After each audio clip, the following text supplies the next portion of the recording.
Hey,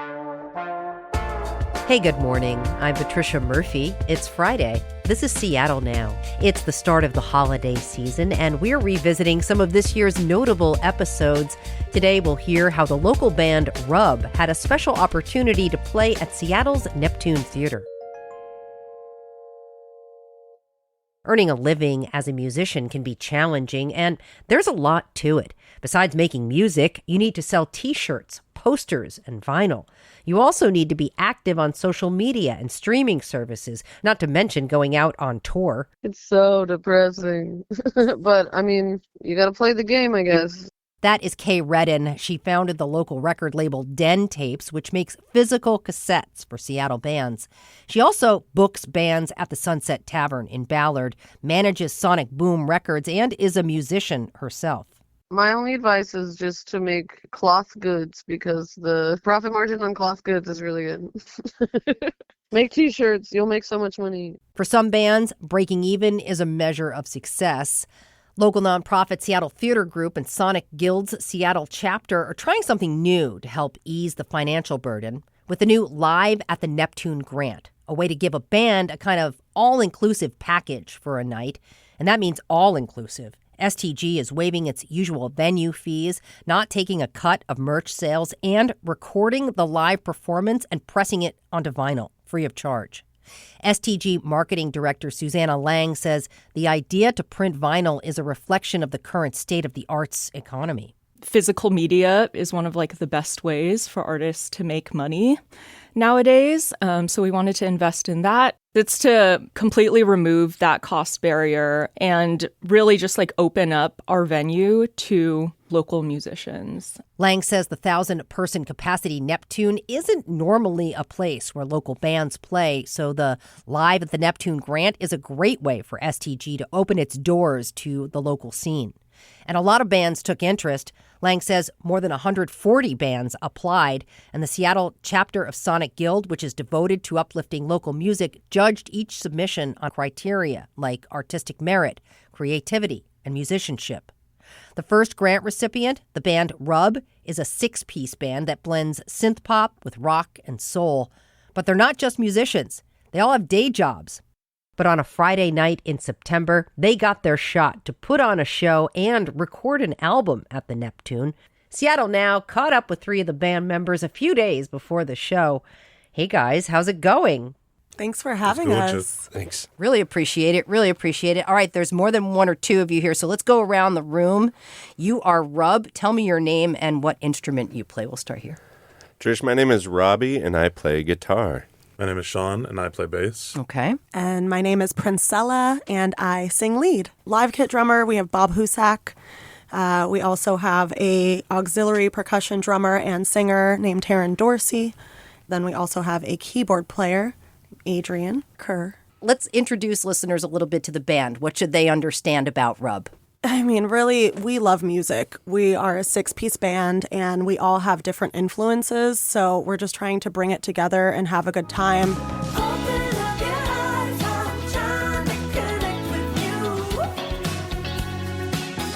Through my lyrics, I definitely try and do a lot of call to actions and, not shy away from serious topics because I think music is a great avenue to kind of voice your opinion and be part of change. So I definitely think you'll get a lot of that if you come check us out. So that's an important part of the band. What made you want to apply for the Live at the Neptune grant? I'm guessing this is where you may come in. Listen, I was online doom scrolling. Really? Yeah, and I was just on Instagram, just wasting time waiting for the next day to come. And then I saw the ad pop up. So I was just like, oh, this would be dope. I've been inside of Neptune a handful of times. I was just like, I want to play the Neptune. So I just grabbed a little screenshot. I sent it to the group and I was like, we need to get in on this. And so I sent over to Princella, and Princella was like, all right, I'm on this. And Princella took it from there. You did? Yeah, I filled out the grant what were you right thinking? Away. I mean, honestly, I was like, this is a long shot. You think so? You thought it was a long shot? When I did it. I mean, I feel like that there's so many amazing bands in Seattle. Yeah. We know so many of them. I do think we are one of them, but, everybody's in a band in this city. So when they chose you, how did you find out? So it's funny. I was actually filling out a different grant for because this was like, a couple months later. Yeah. Like I kind of had almost forgotten that we'd even filled out for it because I hadn't heard anything. So I was filling out a different grant and got a phone call from Sonic Guild, and they were like, "Hey, can you sit down and I got some good news for you." And I was like, okay. And they were like, "You won the Sonic Wow. Guild." And I could not, I was so excited. My reaction was probably very loud. Yeah. Sean, what'd you think? Honestly, I just locked in at that moment. I know what this opportunity means, and I'm typically someone that's always looking to push whatever we have at the moment forward. So I was just like, all right, I've already got a few ideas locked in. So I just was like, I felt like a seamstress, like at her table, like about to just dig into a project. So I was just like, nah, let's get to it. Super fun. Yeah. Oh my gosh. How long did you have to prepare? A few months. Is this the largest place you've played as a group? The Neptune's pretty manageable. The More. played Sorry. The More. Yeah, we did the More. We did a Smash benefit for the More. Also, and that Lumen was Field. super fun. And we played Lumen Field recently, actually, for the Seattle Reign game for the Queen's match, which was amazing. Wow. Amazing. That sounds like fun. Yeah. That's cool. Super That's fun. cool. This is also, of course, though, a one-take live album. You're telling me. So a little fire underneath Yeah. this whole thing. How are you feeling about the live take? I mean, luckily we've done KXPN Studios, and then we did a KXPN Studio kind of traditional, and then we also got to do the live Audio Oasis KXP thing that they're doing. So, I feel like we've done it a couple times. We've listened back. We feel pretty confident in ourselves. But yeah, I mean, it's Kind of a nerve-wracking fun for sure. excitement, though, a little Yeah. bit, right? Do you have any favorite live albums that you take inspiration from for your performance? First thing I did when I found out was start listening to all of the live albums that I love. Thin Lizzy, Live and Dangerous is just such a phenomenal record. Tonight there's gonna be a jailbreak somewhere in this town. You can hear a couple little, like, not mistakes, but like things that are different than the real recording. Character. And it's really beautiful, live at Budokan, Cheap Trick. Nina Simone has so many great live records that are just, I mean, it's flawless in my opinion. I know perfection isn't even really a thing, but they're perfect to me. Just in time, you found me just in time. Big shoes, big shoes. Yeah. Sean, you said you started planning. Anything exciting you have planned you can hint at? We're going to have a couple friends join us. Oh. And it is going to be a very full sound. Sound that I know that people who have heard us before are going to be very pleasantly surprised by. All right. All right. That's exciting. That's tempting. One of the big pieces of Live at the Neptune is that you have records of this performance pressed free of charge, which, again, Huge. I mentioned at the top there, all-inclusive deal. Pressing vinyl and making T-shirts and recording live shows, all that stuff you need to do to be successful is a huge cost burden. How do you handle that? We save the money that we receive from playing live shows and put it into a band fund. Oh. And then we spend all that money On stuff. on duplicating, we're even doing some PR and marketing with a company, and all of this is, as you're saying, very costly. So to have this grant, I always say it feels like we have a label behind us, someone who is invested. Literally, there's been some great marketing behind it for sure. Yeah. It really is more than just playing music. What are you hoping to get out of this experience on Friday? Some fire IG. Yeah. Well, I think I can speak for most folks, whenever you see something that came from your brain come to light, that's already, like getting it in a room, that's already a great feeling. Getting it into a room full of people who know and love you, that's also an amazing feeling. Getting it in a beautiful building like the Neptune, filled with people who love you, filled with strangers, that's like, there's no topping feelings like that. So I think I can speak for myself when I say that's like the biggest thing I wanna get out of this is like that validation of like I took this thing that only existed in our collective minds, and now it's out in the world and people love it and they're able to do what they want with it. They can take it home with them. It will inspire them the way that someone inspired you to write the way you did. Yeah. There's no beating that feeling. It's one of the greatest things to feel, I feel like, in the world. Oh, I really appreciate that answer. I really appreciate Yeah, that that was answer. beautiful. I wonder if all of you, I mean, you've already played the More, you've done a Lumen Field. Is this even a level up moment for you? Oh, This- yeah. Oh, yeah. Absolutely. You know, with the More, we came up with a beautiful cover to do for that benefit. And for Lumen Field, we were kind of a footnote. Like, we were there to support the Queen's match. It's the fact that it's our night at the Neptune.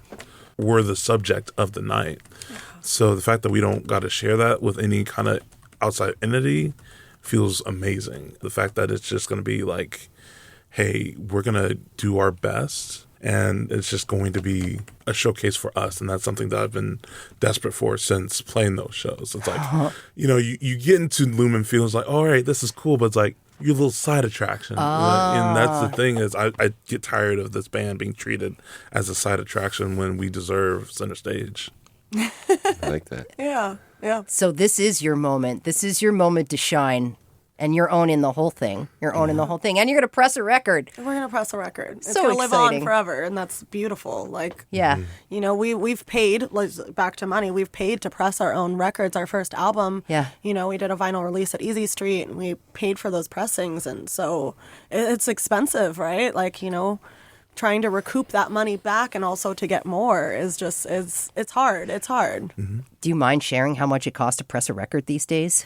I think we did like 200, and the bill was like almost $2,000. You know, we sell them for a little bit more, you know, of course, what we paid for them, but you have to really move a lot of units to kind of see a return. It's more about just like having something available for fans who want to connect with you and hopefully recoup your costs at the end of the day and not have a bunch of boxes in your garage or whatever. No, yes, Yeah. you don't want that. You don't want that. And Yeah. if I may, there's also an emotional cost, I think, to this as well that I think Yes. really gets undersold here.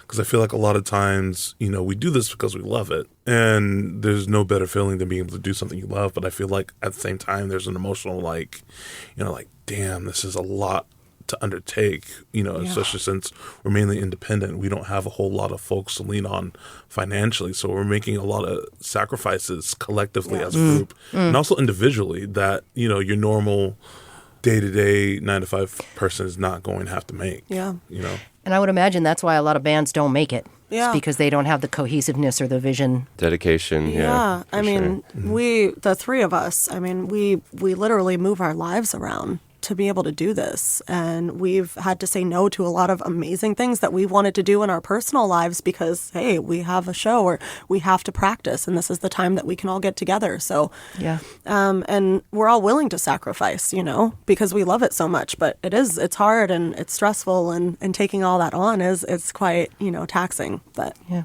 All right. So if listeners haven't heard you, where can they find you? What should they listen to?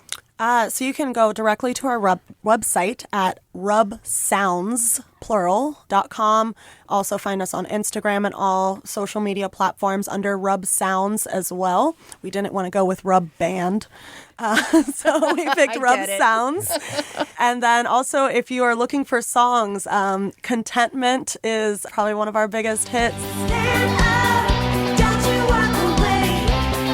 Praise for what you have today. Open Up Your Eyes is a song that we're going to be asking for audience participation in during the show for the chorus. So check out our lyric videos on our website and Instagram and come sing along with us and be part of the live album. That's the band That's Rub. the band. Thanks so much for spending some time with us. Thank you so Thanks, much. Trish. Oh, thanks. I'm already thinking about lunch. Say it. Appreciate you listening to Seattle Now, and thanks to our generous donors for your support. You can help us out by clicking the link in the show notes and following and rating the show on your podcast app. Today's episode was originally produced by Vaughn Jones. It was edited by Caroline Chamberlain Gomez. Our production team also includes Andy Hurst, Brooklyn Jamerson Flowers, and Paige Browning. Greg Kramer does our theme music. Seattle Now and KUOW Public Radio are members of the NPR network. I'm Patricia Murphy. See you soon.